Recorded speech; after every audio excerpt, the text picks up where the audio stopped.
All right, I'll call this meeting to order. We'll start with the curriculum, or the committee portion of the meeting. We'll start with curriculum and policy and discuss the K-12 math material adoption. Good evening. This spring we are looking at material adoptions for math.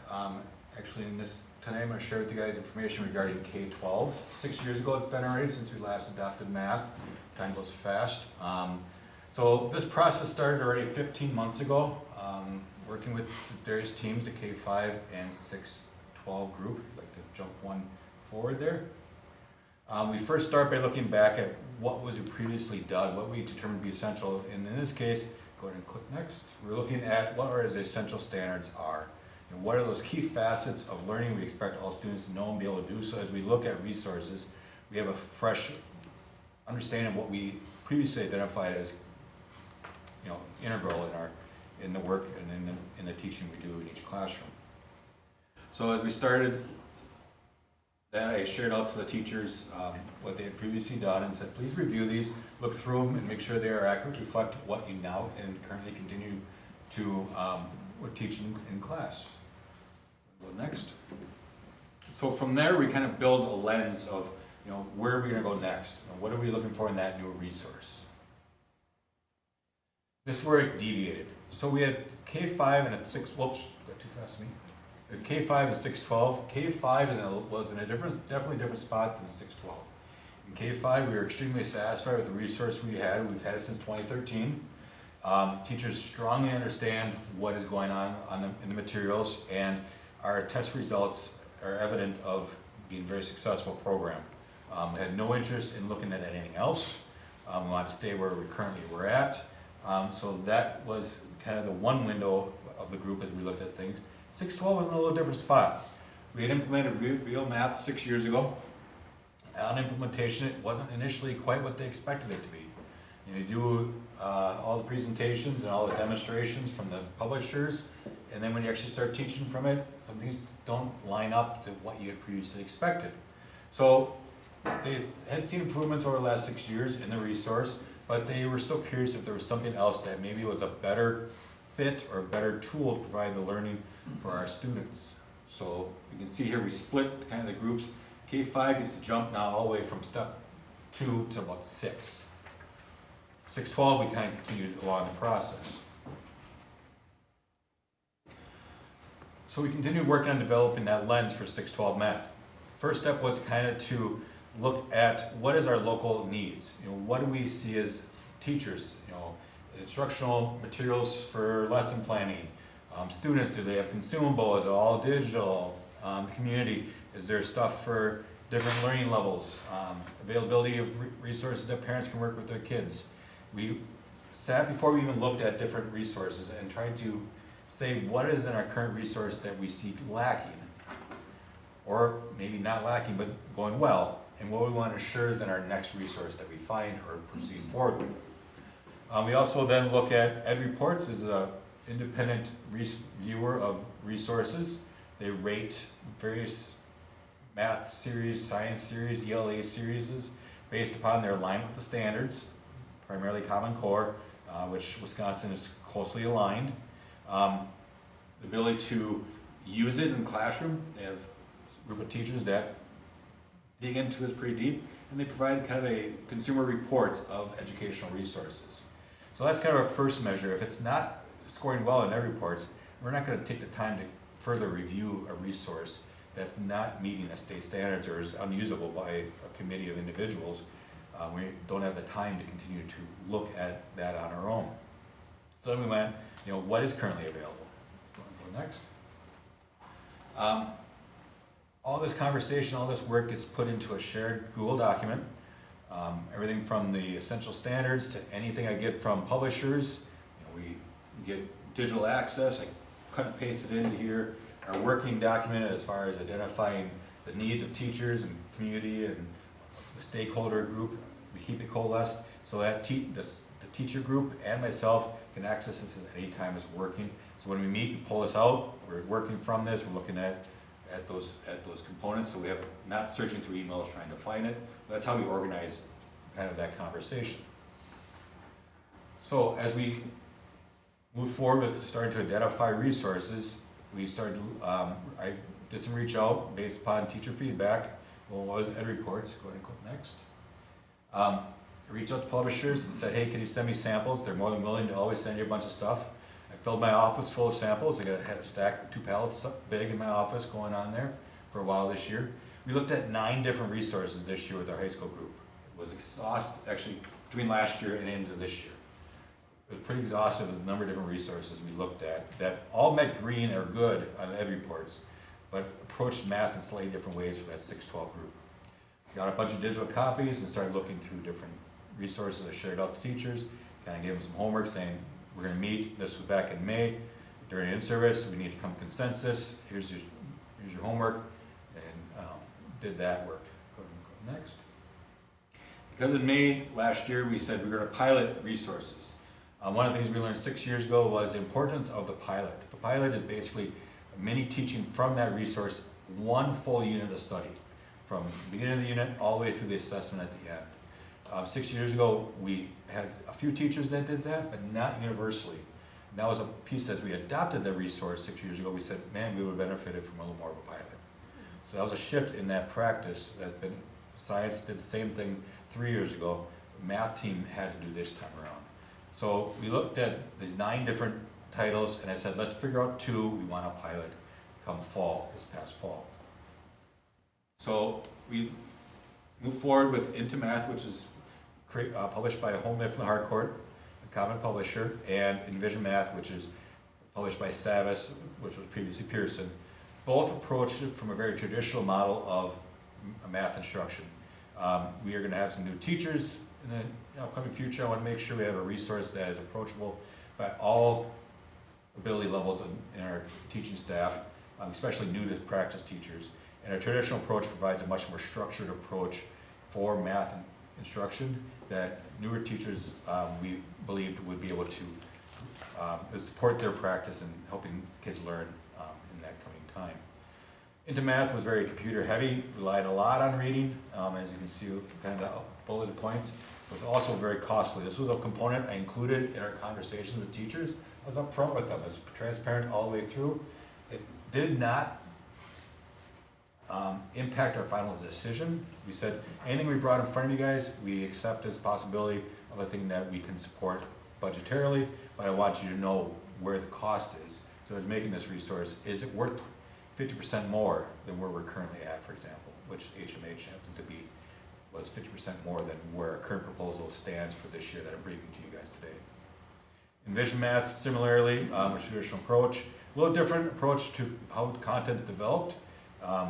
From a mathematical practice, got more into, especially in the high school, developing proofs instead of sometimes math fact building.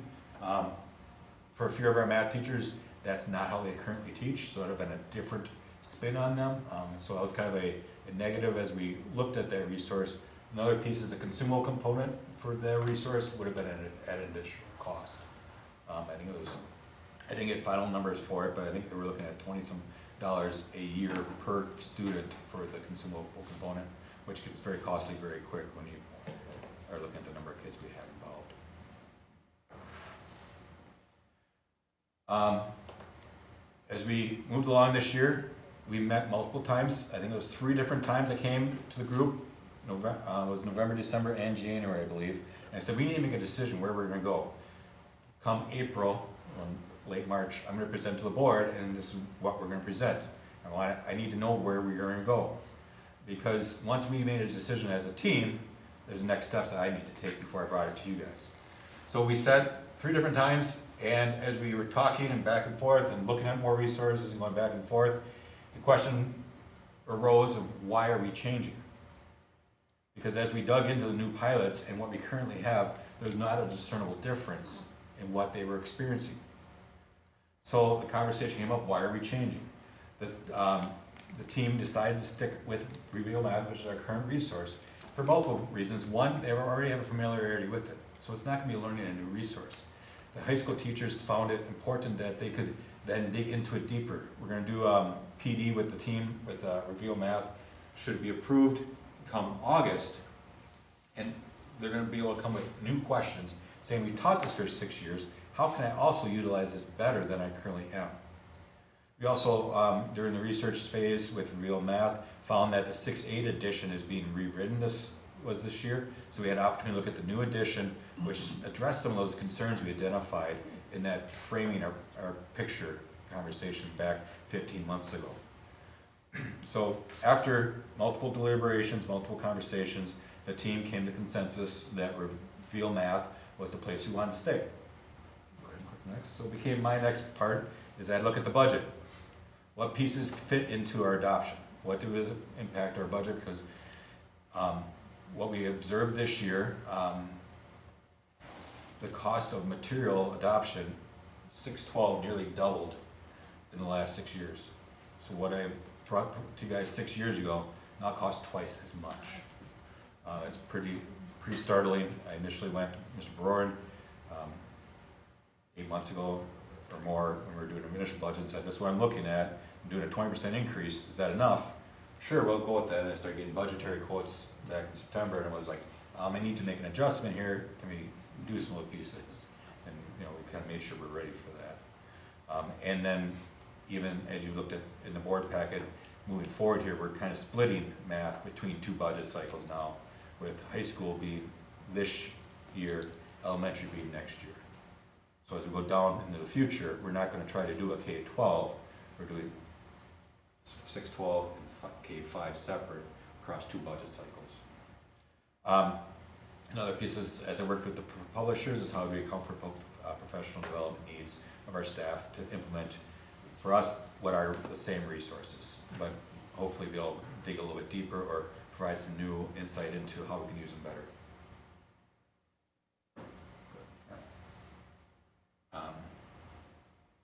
So inside your packet, I shared with you guys the budgetary components to it. We took the allocated allotment that was budgeted for this year, applied it against the K-12 purchase, and are working with the publisher to roll over the remaining part of the K-5 adoption into next year for a 6-year adoption of 6-12 and a 7-year for K-5. So that way we're going to stagger those 2 adoption purchases. Rollout will include professional development coming this summer. Once we agree, once the board approves a proposal, I'll move forward with the publishers, get us on the calendar, hopefully during in-service, to do some online learning with the publisher and their trainers. There's also resources available digitally through their resource library, how to use various tools and the like. From an implementation lens, I'll work with their technology integration teams to make sure everything's rostering, it's set and ready to go, get the teacher the materials as soon as we possibly can, and all those components are ready to go for the fall. September, teachers are utilizing in the classroom. Lastly, that's the last one. That's it. All right, and as we go into the fall, we will, I know the high school team is going to be looking at our essential learning and revisiting what they identify as key and critical and guaranteed, and how they're utilizing the resources to support those learning components. I just wanted to be able to give you guys kind of a synopsis of how we got to where we're at, so that we can ask any questions or the like, but you'll be asked later in the board presentation to approve the proposal as for the K-5, working with Heinemann and Math Expressions, which we've had since 2013, and Reveal Math with McGraw-Hill. I had a question on the Reveal Math. You mentioned that at the 6-12 level, they're doing some revisions. Will those be done? I mean, are we implementing just right at the neck and neck? You know what I mean? Yep, 6-8 is done and it's completed. We looked at we had digital access to those resources, so as we start next fall, the 6th to 8th grade will have the new edition. The high school is not updating it, so we'll have the same resources we currently have. They make changes as they go along in the digital world. If they find an error in the text, they modify it. They make those adjustments as needed. Were you able to, when you talked about the pilot, so you did that last fall, Yeah. right? So you just kind of squeeze in there, like would you say a unit? Yeah, we try to take a unit of study that the students would have gotten through, for example, right now in field math, and use HMH instead for the same unit. Mhm. I gotta give credit to our teachers, it's a lot more work for them because it's a brand new resource, they don't, like I said, they have to relearn teaching from that. But we did an entire unit of study, all the assignments, and the assessments, and the checks and the quizzes, so, and then had physical copies for the kids to work with, digital access for the kids to get into, so it was like they were teaching if they were adopting it for next fall. Okay, and then, so, really, is, the only thing that's changing, well, outside of, probably some minor things, is that 6 through 8 section? For us as a district, yes, there'll be a new addition, it's gonna be very similar. There's some tweaks and updates as far as what they call a few of the items as far, from the structure of a lesson. But there's gonna be already a familiarity with it, having utilized the previous edition for most of our staff. Yeah, and you, I think you said this, I just want to clarify, you addressed the question, or the problems that you had, you had talked to the vendor about, and that, and they determined that they were addressing, or you determined that they were addressing those issues. Some of the shortcomings that we identified in that initial conversation, as we went through like HMH or even Savvis, don't exist yet in a digital, in a text series. Some of them where teachers would really appreciate if text would individualize to the student level, where they created adaptive instruction at the student level instead of more broadly, that isn't yet widely available or accessible. Other things, ability to access for videos was another example that teachers, being able to provide resources for parents to reteach. Well, one of the advantages, we have some teachers like Ms. Marks who's created a library of videos to reveal math already. So she's able to will be able to continue to use those. Some of the shortcomings of that original series, or one we currently are on, we've filled or supplemented to improve upon for our students. Okay. Anybody else? I was just wondering, with each of these, there's different a la carte items, and so if the contract itself is like 6 years or 7 years, do you have an opportunity each year to change those a la carte items if you, to either like add or remove or modify if you feel like there's something that's more beneficial for the students? There's a couple things that are set. One of the things I have to do is I take projections of enrollment, and we gotta figure out roughly how many seats of licenses or copies of text we need. A nice part with our digital and it being a consumable component for our high school and our elementary school is that I can shift, if we have a bubble of kids, I'm able to move those seats as it follows the bubble of kids. That's the main one that we see shifts or changes. If we were to identify an additional cost, depending on the outlay of the budgetary outlay, we might not be able to do that outside of a budget adoption. As you can see, some of those items are pretty expensive when you start compiling them. If it's a small thing, like I know one of the things that may come up is Mr. Campbell came from North Branch, brought with him a resource for additional math practice worksheets. He had access to this resource. We will provide that resource to other teachers at a subscription cost of $50 or $100 a teacher for a year. Is not exorbitant versus thousands of dollars for a consumable for students.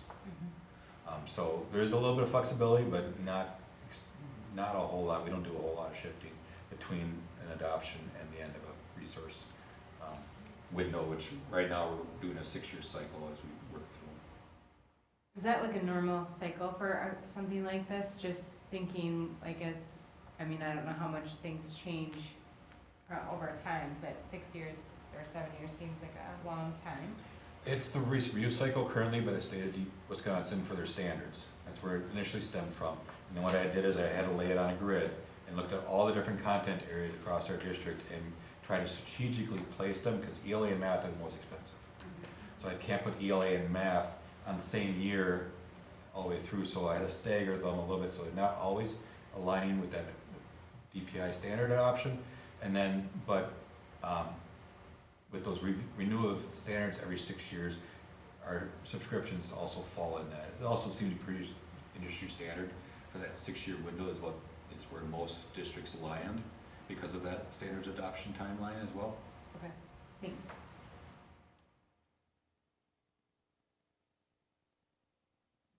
So is that a annual cost then? The cost is a one-time cost for 6 years. Well, better than I thought then. No, that's still a lot. I do have a question about the costs.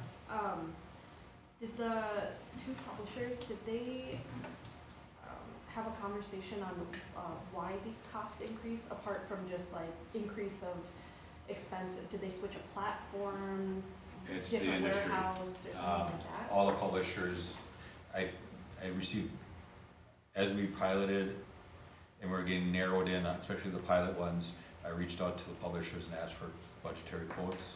There's several others that the team wanted to look at as well. I reached out for budgetary quotes, and there was no way that our district could afford. It was even worse than what I presented. What I'm presenting to you guys is a lot of money, and I don't think it's a small amount of money. There were other resources that were doubling these costs. But the industry definitely has gotten much more expensive in the last 6 years. I don't know enough about it to be able to pinpoint the exact location of it, why. I was curious, I Yeah, 'cause saw they the can, curriculum, yes. so I was just curious, because I know like why our costs, go up and such, but I was just curious if, like in another 6 years, is it gonna double again? You know what I mean, or did something significantly happen within the last couple of years where they were like, this is why our cost is this way? I was just curious.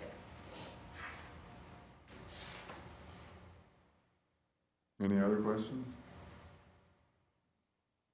All right, thanks, Brian. We will move on. I'll call the board meeting to order. We'll start with the Pledge of Allegiance. I pledge allegiance to the flag of the United States of America and to the republic for which it stands, one nation, under God, indivisible, with liberty and justice for all. Roll call. Matt Price, Christina Rager, Here.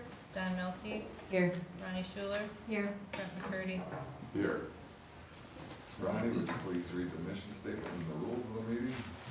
The mission of the School District of St. Croix Falls is to provide a supportive, student-centered learning environment that cultivates character, fosters academic excellence, and embraces diversity. Our board meeting rules are to focus on the mission and vision statements of the district, come prepared, be respectful of others, and open and accepting of ideas, actively participate, avoid side conversations, and to remember that our board meetings are an open forum. All right, thank you. I'll go through the principal comments. We'll start with Mr. Wilson. Sounds good, thanks. Short list here this week. We had spring break obviously last week, so a little shorter than normal. Tuesday, the 10th, was the ACT for all the juniors. So testing session, and the day went very, very well. The proctors were really pleased with what appeared to be 100% effort. Care to share how it went? You don't have to say like specifically for you, but thoughts on the test? No, it was interesting. So. No, I think it went good though. Yeah, so we make that day kind of a special day for the juniors, and the testing atmosphere is a very strong focus, and with test prep the week prior, ramping up to it. The ACT, handful of years ago, became way less important than it used to be, but it's starting to make a comeback now with more and more colleges asking for scores again. It went optional when COVID came, and a handful of universities almost all universities said we don't need that anymore, but it's starting to bounce back. And students can also use their ACT scores for the technical college world for admissions and scholarships as well. A lot of scholarship or offerings require or request an ACT score. So that was good, and it's nice to have it done, right? Yeah. Good. Winter athletics obviously all wrapped up, and I haven't been outside since 7 a.m., but apparently it's nice out today. So spring sports are happening. Care to share? How's it going so far? Good, we just had our I'm in track and field, and we just had our first meet on Tuesday, and it went pretty good for everybody. Strong first meet. And we have one tomorrow at River Falls. What was that, outdoor? Indoor. Tuesday is at River Falls too, and is indoor. Then you have one more indoor at Ashland, I believe, Yeah, I think so. before we start shifting out. Yeah. Yeah, It'll be nice when it goes outside. yeah. And oddly enough, I believe this year we will have a baseball game in March. And we schedule one every year, and it never happens for obvious reasons, but this next Tuesday, the 31st, is an away game on a turf field in the high of 51 degrees currently scheduled. So it's gonna happen, which is probably once every 10 years that we'll pull off a game in March. So, kudos, thank you, Mother. Last thing I have, a CARE 11 news reporter was here yesterday to interview Marley Hapes. So I've got, I'll read through this, but I don't have all this memorized. But Marley was accepted into a program called Silent Heroes, Untold Stories of the U.S. Marine Corps in World War II through National History Day. So as you guys know, Marley, Mrs. Hapes is big into history and National History Day. Teachers lead a group of students through a research project around the life of a member of the U.S. Marine Corps who served during World War II. The teachers develop strategies to help their students think like a historian, conduct original research, and draft a profile for a publication by the Veterans Administration and National History Day. And so the news reporters here yesterday and interviewed a handful of the kids that will be presenting their people. So she was here, and the news reporters here for about an hour and a half, met with the kids in class, and then met with Mrs. Hapes for a little while too. So I don't know when that will be coming out, but we'll be sure to share that for you. So very Very cool. good, very cool. Yeah. Thank you, Mr. Wallace. Yeah, right before break we had our middle school talent show and it was wildly entertaining. Every kind of potential thing you could think under the sun and things you probably wouldn't think of were done on stage. So it was kudos to Tara and the student council and Kirk for doing the sound and lighting. It was awesome. Kids had a blast and it was a nice way to send us off into break. Next up for the student council in the middle school is our dance and activity night. Should be a wildly awkward fun time. And that's coming up here in April 10th, I believe. So kids are looking forward to that. And then our youth wrestlers over the break there, we had 26 qualifiers for youth state. A large contingent of them are from middle school, so they're all heading down there, both boys and girls, to compete, starting, I'm leaving tomorrow, so yeah. So they'll be heading down and representing our wrestling club. And then lastly on my list here, our forward exam kicks into full swing next week, so kids are getting ready for that, to be doing those Wisconsin forward exams, so. Very good, thank you. Ms. Platt. Same, just kidding. We are starting testing too, so we're right in the throes of test prep right now. We had parent-teacher conferences just before break. They're optional conferences, so they aren't as well attended as the first round, but reasonably well attended. We had an awards ceremony for the end of the second trimester, and kids were awarded for penmanship, character, quality work, math facts, and reading growth, and they are so proud of themselves. Absolutely adorable. And I can't remember if I told you this or not, but our Battle of the Books team won first place at state again this year, and that was out of 234 schools. And the grade band is through 5th grade. But we only have 4th graders on the team. So it's huge, and this year, without any doubt, was the hardest questions I've seen in 15 years of coaching Battle of the Books. So they're very excited, and Mrs. Klein and I have to have a sleepover with them in the library. Back replacement surgery to be scheduled soon after. Bring your air mattress. Not an air mattress big enough in the world. All right, thank you, and congratulations. Thanks. Superintendent comments. Yeah, I'll spring it on Jacob now too, but we're gonna plan on having the student board member update portion in April. So there'll be a brief time, you don't have to have a dissertation plan, but a brief time for you to share some of the happenings of St. Croix Falls High School or anything else student-related. Okay. And if you got nothing, it can be, well, we got nothing, it's been a quiet week, or whatever the case may be. Fair enough? So we'll add that, that'll be on the agenda for April, we never formally finalize that. A couple of things happening at the state capitol. The legislature's adjourned their regular session, and they still have yet to identify what to do with the state surplus. That'll be in process, and we anticipate something happening, although we don't know the timeline.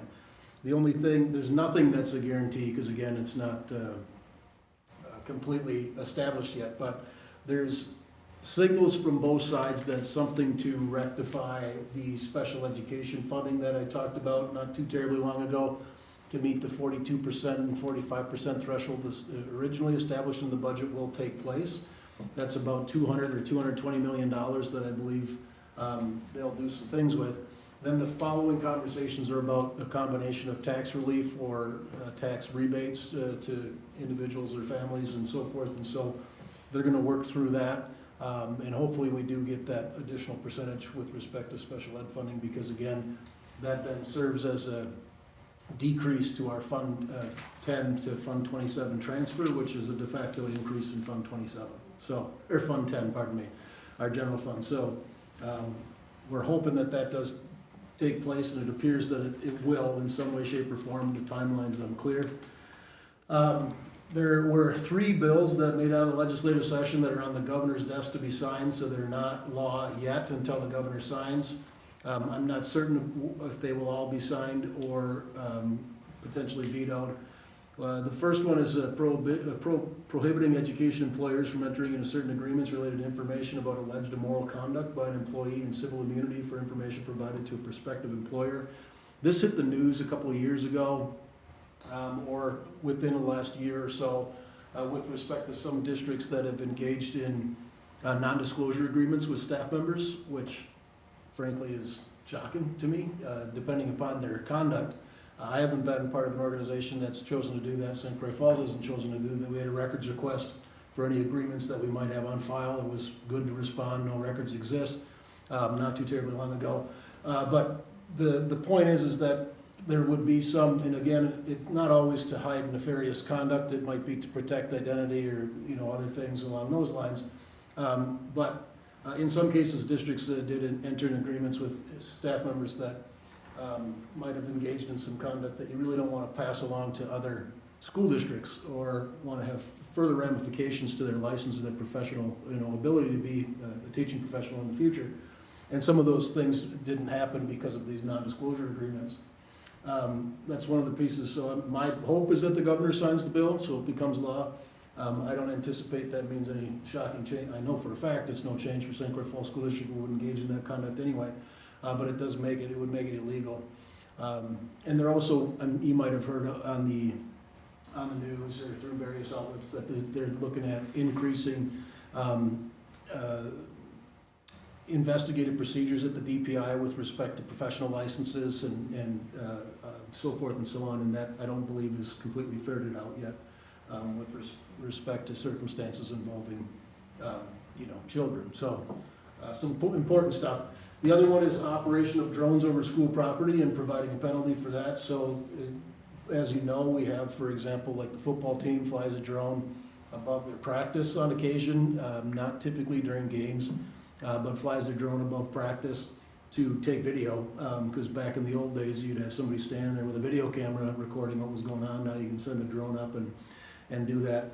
That doesn't mean that we can't do that. It just means the board has to approve when that's going to happen. We'll have to have policy developed around that if that gets signed into law. Personally, I also think that's a good idea because, frankly, there's nothing that precludes anybody currently from flying a drone wherever they feel like. And I mean, what are you going to do if you have a drone flying around school district property? It's not safe, and frankly, it's potentially an invasion of privacy, although it's a public building. Do we already have a policy against that? Or pertaining to drones and when you can use them? I'll have to double check. I know there is. Perfect. I thought I thought there wasn't 100% certain, but it may have to be updated. And the backdrop then would be to include a board approved, approval portion of it. So, you know, if we know they're gonna fly one at football practices, we'll have them develop a request in that regard to come forward and you folks would approve it, so. Yep. And then the last one that came through, for potential signatures, pupils wearing traditional tribal regalia at a graduation ceremony or school-sponsored event, which was allowed in the past with some modifications to the bill that, better specify what traditional tribal regalia would include, so. That's what I got for you, some interesting things happening. Aside from that, you've heard about the cool stuff that was going on. I'll echo what Mr. Wallace said, that the middle school, talent show was absolutely phenomenal. It was the best 60 minutes, I think, of my recent life. It was fantastic. Some of the talent that the kids have and just the fact that they're willing to get up and perform in front of their peers is cool. And they did a great job, it was a lot of fun. Did you record it? Oh, no. Can you tell us about some of the acts? Like just, Sure. was it mostly singing, was it dancing? There was some singing, there was some dancing, there was a student who rapped. There was like some skits, there was some stand-up comedy, there was a drum set. A couple of kids did art, Yep, like they would like, drew/painted, yeah. so it just spraying all fields there, it was really, it was something else, it was fun. So. Very good. Mhm. All right, so we'll move on to the board comments related to training. I was not here in February, so I will talk about the state convention, which already feels like it was a long time ago. It was 2 months. So the first thing I went to was the data session, building a data-informed, student-driven district. And lo and behold, I walked in there, and one of our former staff members was one of the presenters, Zach Johnston. He was there, and he started talking about Balsam Lake, and I'm like, you look familiar. And he said, well, I used to work at St. Croix, and I'm like, well, I'm the board president.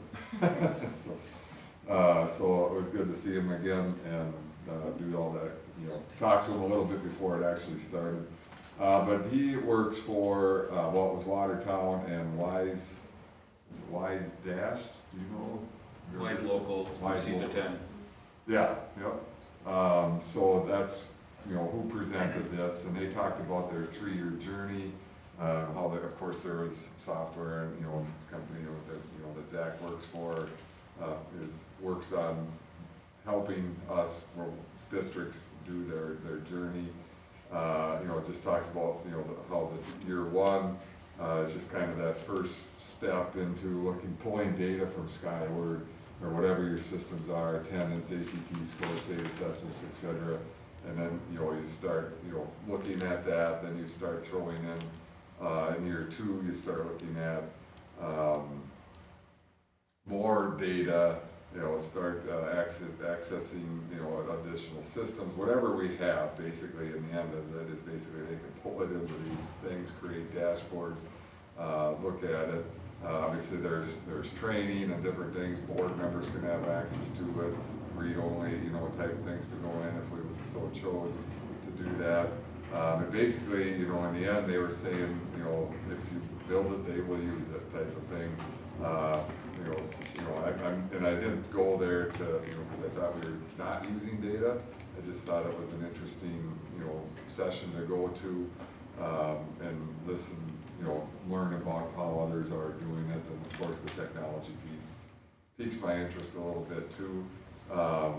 So if we're interested in something like that, we do have some contacts there. The next one was a keynote, and I got to apologize. She was in one of the more recent magazines that we get, but I just wrote down the ESPN lady.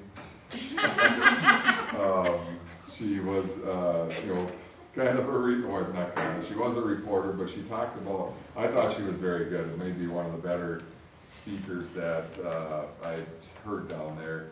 And maybe it was because a lot of the sports annotations and examples, and she was talking about Michael Jordan and the Bulls and, stuff that obviously I, was a fan of back in the day and all those kind of things. But in the end, she just talked, it was about public schools, and they have a special needs son, and how potentially, you know, public schools saved, in the end, saved his life, you know, gave him an opportunity.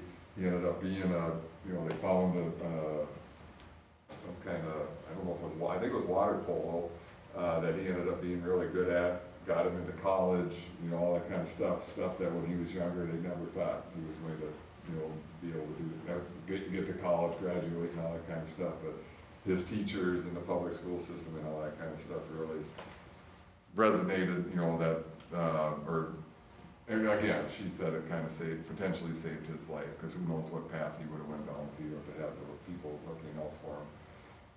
We did one of these last year, it wasn't very successful, but calling all board presidents, basically, before I get to Thursday, we had the delegate assembly, which Craig sat in and listened to too. If you remember, we had a unique situation where we had two things kind of on to vote on, that basically were the opposite of each other, right?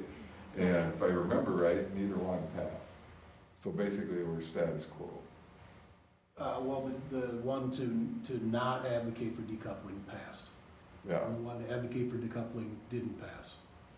So technically, yes, status quo. So generally, as it stands right now, the WASB's stance would be that they would advocate for maintaining the current approach to school voucher funding and reflection on the school district revenue cap of districts that are impacted by the voucher funding. So generally, yes, it's the same, but one passed and one failed. Yeah, great. But, you know, it was much better ran, I think, this year than last couple of years. The technology worked, so that helped speed things along. It was still playing along. There was a lot of motion, you know, trying to adjust the amendments and, you know, doing all that and going back. And, but, you know, it was definitely worth it, I guess, this time. So I'm glad. Brent, I understand why you went to that, but Craig, why did you go? It seems Morbid- like a unique brand of torture. Morbid curiosity. I was very curious about that, and I was also curious about, I have to refresh my memory, but there was another portion that came up with respect to advocacy. Oh, gosh.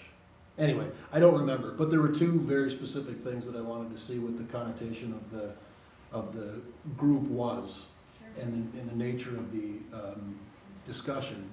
And both of them worked out the way that I would prefer. It's not all about me, but that was the curiosity piece, yeah. And again, in 16 years of doing this, I've never seen dueling items on the agenda, so it was very interesting to see how that went. Was it the one where they were trying to change the membership? Oh, that's right, yeah, it was the membership one, yes, that's correct. So that was voted down. So you're either a WASB member or you're not, and we'll see what the ramifications for membership means long-term. Mm-hmm. Yep, thank you. Thank you for your input. So then the next one, the next day, was calling board presidents. So they did try to split us in the northwest, north central, you know, whatever, all the different districts. And unfortunately, my group, there was only our group, I should say. We had us, Osceola, Spooner, Somerset, and they, I can't even remember the name, real small district northeast of Spooner. Gosh, I can't remember, but you know, somehow he fit into our section too. But he was getting off as the board president, so he just said that, I don't know if I'll be any help. So it was interesting to talk, you know, they had us talk about current things going on, and no matter the size of the district, it seemed like we all were kind of going through similar issues of financing and staffing and, you know, all that kind of stuff. We only had an hour, not even an hour to talk, but the premise is basically to, you know, we should exchange some contact information.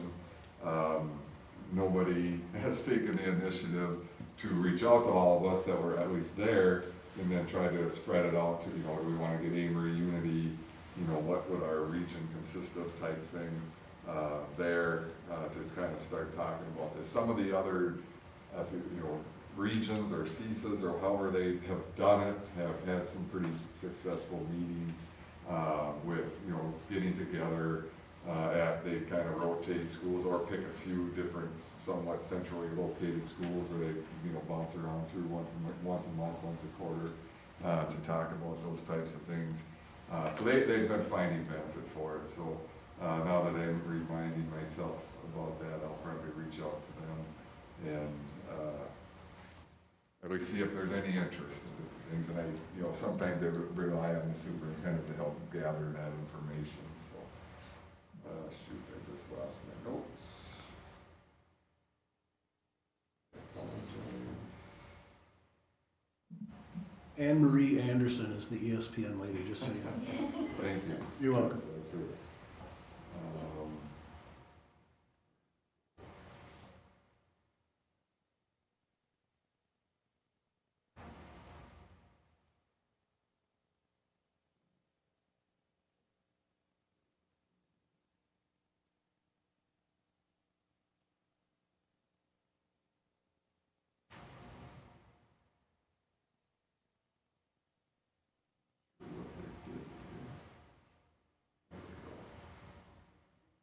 There we go, technology. Then I attended a blueprint for AI, and they talked a lot about, you know, different things. Like the first thing that they talked about was just making, again, you know, AI, you know, I deal quite a bit with this at work as far as, you know, using it and being encouraged to strongly use it in different things. But they talked a lot about how AI is not here to replace people, you know, it's here to help augment, give it routine tasks, give it that kind of stuff. And, you know, automation, you know, obviously robotic type stuff is in there too, but it was a lot about automation. Simple things like, you know, obviously they're selling it, but the first section they talked about was your business office and how, you know, this district, I didn't write down who presented it, but how this district was able to use a Google Doc app, or not a Google Doc, but a Google app, or something that was compatible with Google, and, Notebook LM was the name of it. And they were able to take like all their contracts, student handbooks, employee handbooks, all that kind of stuff, and put it out there, and then people can go out and, instead of calling the office and asking questions, how much PTO do I have, how much, what do I get for bereavement leave, you know, those types of things, they can just type it in and it goes through the things and finds out what you get, you know, those types of things. So eliminating, you know, phone calls and that kind of stuff. So again, not necessarily looking at to reduce staff, but a reduction in maybe the work or becoming more efficient in different things, which, you know, is common to what we hear, you know, where I work and stuff too. Using it, you know, they talked about using it to create RFPs for different things, you know, plug in the information. That's just using Gemini, automation and robotics, equipment, you know, different things that you can do with your HVAC systems, smart buildings, you know, all that kind of stuff. And you know, one of the presenters was well, he was a superintendent, but also his wife was the AI curriculum developer or whatever, director for one of the technical schools down by Milwaukee. So he had a lot of, you know, feedback from her and what she sees as well too. You know, obviously talked about teaching and learning, you know, creating AI policies, frameworks, those types of things, so your staff know, not just teachers, but everybody kind of knows what we can and shouldn't be doing with it, educating, it's not going away, you know, so embracing it, and, you know, and also being able to use it, teachers to use it and to teach it, right? Here's how responsible AI, right?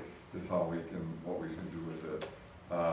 You know, and obviously talking about validating your, you know, research and all that kind of stuff too, because AI at times gets confused, and different things like that. So I thought it was a very good session, you know, again, on the technology side of things, but it's there, I think, you know, I know we've got policies and stuff in place and different things, but we, you know, potentially might even want to look at, you know, what is our AI framework, what is our, you know, strategic, not strategic plan, but strategy, you know, with it and different things, so. And of course, we had another keynote, Mickey Smith, he was the saxophone guy. He played a lot, music, and just talked a lot about how, that was, he was on the cover of the most recent magazine, you have to see, if you happen to see that, if you get those, about how, playing the saxophone was kind of his out and different things like that. He's a teacher and a motivational speaker, and still talks a lot about music and kind of his journey and how he came to be, there. He, had some messages to keep it going, because, obviously when you first learn how to play an instrument, you're not very good. But his mom, his family, just kept encouraging him. His grandma told him he was gonna win a Grammy, and, I think it was his grandma. And eventually he did win one, but it took many times of getting there and different things like that to get there. And it's just staying true to what he wanted to do and different things. Then the other one, the superintendent evaluation framework, we talked about that a little bit, probably a year ago, started talking about it. But when I went through it, it was enormous, gigantic, a lot of work. Apparently they've revamped it, and I think it's something that we should take a strong look at. We could start it at any time, we could start it now, and to get ready for, the end of the year. I'll be danged if I have the cost somewhere, I didn't put it in here, of course, but it's less than $1,000 a year. So I think, it would help us track everything, throughout the year. It's all in everything is saved, obviously, in the online portal. And let's see here. I also want to say there's, a couple of things, right? I don't think that, like last year when we did it, and I don't know that did you ever have like a signature saying we reviewed this with the superintendent? We're technically supposed, did you? On the superintendent item. Yeah. Yeah, we usually would have the soup and the board president sign it when we reviewed it, sign and date it, and then throw a copy in the file. All right, well, that's good, because I didn't know that we were doing that, and maybe I didn't last year, but probably still do that I if think we you have. told me to, so Well, right. I learned from the best. Yeah, but it handles like all the legal requirements and different things that you're supposed to do. It helps with that kind of stuff, but again, for the amount of money, it's minimal. I think it's probably something we should look at. I did reach out to you guys when, I think you were on your way home when I was texting you about it. We have the money in the budget to be able to do that, different things, so. Yeah, what I'll do, I just made note, I'll get a link so that you can send it to you folks so you can evaluate it. And then if we want to formalize it, we'll communicate with WASB and we'll take care of it. Yeah, so thank you. No problem. All right, and then the last was the keynote speaker on Friday, talked about, he was a former superintendent, might have been superintendent of the year. Do you remember that? I think so. Yeah, I think I was at the thing when he won it, one year. So he talked about, assuming good intent in your students, staff, all that kind of stuff. You never know what other people are carrying, personal items, or personal things going on. Always be in control, of whether you want to, you're always in control if you want to add weight to them or lift some weight off of them. Be present and curious about others. We're all better together going on. Mental health, of course, talked about that. This is still being out there. Those are the things that he's hoping to address and different things like that. So, again, another The consent agenda. motion by Don, I'll second. second by Ronnie. Any further discussion? All those in favor say aye. Aye. Opposed? Motion carries. We'll move on to curriculum and policy. The ECCP program applications for the fall of 2026 as presented. We have a motion by Ronnie, I'll second. second by Tashina. Any further discussion? All those in favor say aye. Aye. Opposed? Motion carries. Next is to vote on the K through 12 math material adoption based on the presentation that Mr. Cray presented earlier tonight.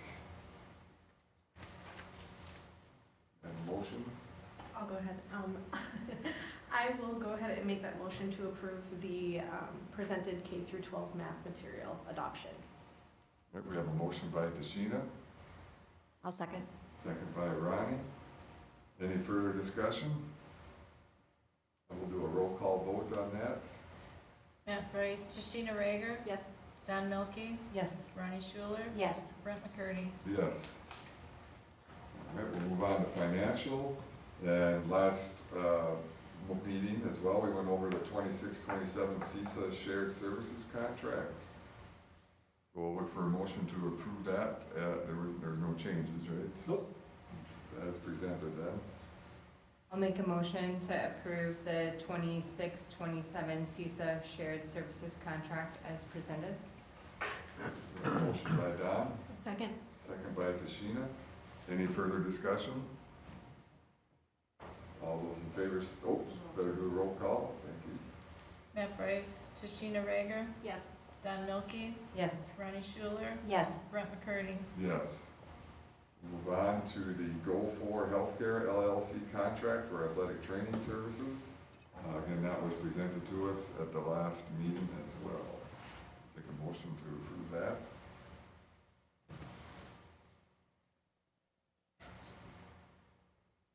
I'll make a motion to approve the Go For Healthcare LLC contract for athletic trainer services as presented. We have a motion by Ronnie, I'll second. second by Don. Any further discussion? All those in favor say aye. Oh, sorry, roll call vote, yes, thank you. Matt Bryce, Tashina Rager, Yes. Don Milky, Yes. Ronnie Schuler, Yes. Brent McCurdy. Yes, so we'll move on to the partnership development agreement for the facility planning services with Nexus Solutions.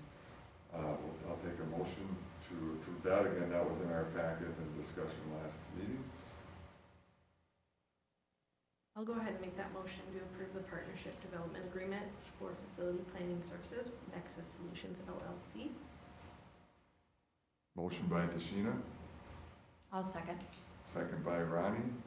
Any further discussion? I was just gonna ask if you could just go over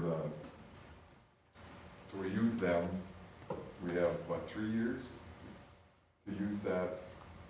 We don't pay everything up front, right? You don't pay, we're gonna pay nothing Yeah, up front. So then what happens is that we actually go to referendum and it passes, those costs are seeded into their cost of that later on. So if we would work, if we use them as a construction manager, that's where their costs are recouped. If we don't, we would get a separate invoice for this planning process. So the only thing we're tied at the hip on is to engage in this facility planning and referendum, planning and support, that sort of stuff. And if it doesn't pass, and we just go back to business as usual, we will get an invoice from them for those services. That there will be a deliverable product and there'll be presentations for the board, so you'll be in the loop on what all of that looks like. If we do pass the referendum, and then we go the route of hiring a construction manager, and they get to the job, then we would not pay anything. We'd pay their construction management fees as we were working through dealing with other general contractors in that whole process. So you think of it as two separate compartmentalized things. If you carry on, there's no separate invoice. If you do not, there's a separate invoice. And generally, like, there's scenarios with, as I mentioned, Kraus Anderson, Myron, all of the major construction companies that either have construction outfits themselves or they're basically GCs, and Nexus is no different. Their slant is more around the facilities and from the energy efficiency exemption days. But point is that if you use like a Kraus, who's technically not a construction company, they're a general contractor, they would engage in the similar thing. And then, of course, if you would get the referendum and go with them to build the referendum, that's when they're making their money. So it's a similar approach. You're using, in this approach, the only main difference is that if you went with Nexus as the construction manager, you know they're the outside entity. They're not performing any of the construction work. So they basically supervise your GC, which with GCs that are operating for large construction projects will supervise themselves. They serve as their construction manager, but then they might supervise their own crews and whatnot too. I'm not sure if that's clear, but like Myron will roll in and they'll be your construction manager, but they also have a masonry crew and they have a, you know, whatever, you name it, a lot of the crews under the sun, and other things are subcontracted out. So it kind of depends on what entity you're working with, but it is a similar approach. The difference is that Nexus is not classified as a construction company or a general contractor. Do you have any idea if this were to bill out as a standalone billing because we did not move forward or did not have a successful referendum, what that cost might look like? I want to say, and I can get that number from Nexus for certain, I want to say it's like 10,000 or less. Okay. And I think there's a difference between what the size of the school district and the scope of the projects you're talking about, but from this, we'll have a comprehensive facility study that we'll be able to utilize for the next multiple years. That may, well, it'll definitely be a companion to our 10-year facility plan, or perhaps even replace that, depending upon what that interface looks like, which can then be updated with regular frequency too. So, yeah, and I could even be on the high side with that. This is, it'll be an intensive process, but on the same hand, their bread and butter comes from being the construction manager, right? So this is more of a service they offer than it is a money-making venture. But I'll get that number so that you folks know for sure. It just, if it were gonna be 250,000, I'd Oh, like yeah, to know that gosh, number no. up front. I No. have no idea what we were No, looking I at. know for a fact it's not hundreds of thousands of dollars. Doesn't sound like it's even tens, plural of thousands of dollars. No, I don't believe so. Mm-mm. When would that process start, anyway?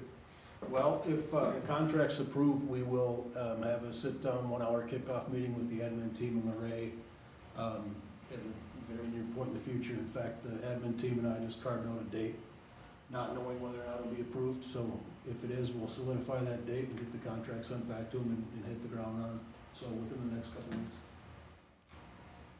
Following a timeline like I mentioned. So we're gonna put a bunch of stuff together, we get periodic updates. We'll have to do some paring down and, you know, better understanding what we wanna do. I'm sure Nexus will be involved in some of those conversations too with you folks. And then, begin to talk about that with the community in a broader sense. All right. Any other discussion? All right, we'll have to do a roll call vote too, I suppose, just in case. Matt Brace, Tashina Rager, Yes. Don Milky, Yes. Ronnie Schuler, Yes. Brent McCurdy. Yes. Do we have any announcements? Or, we do have events. So April will be our normal, committee meeting. First we have April 1st, the joint PAC and BOE meeting at CISA. I know Craig and I are going. If anybody else wants to, you're welcome. Don't forget to vote on April 7th. We have the regular meeting on April 8th. And then we have the canvassing on April 14th in the Fine Arts Center. And then we are still doing the Monday meeting on the 27th, right? Yes, because that will be swearing in a new member and, what am I thinking? Is that the board reorg night too? Yeah, No. board reorg night. It is the board reorganization?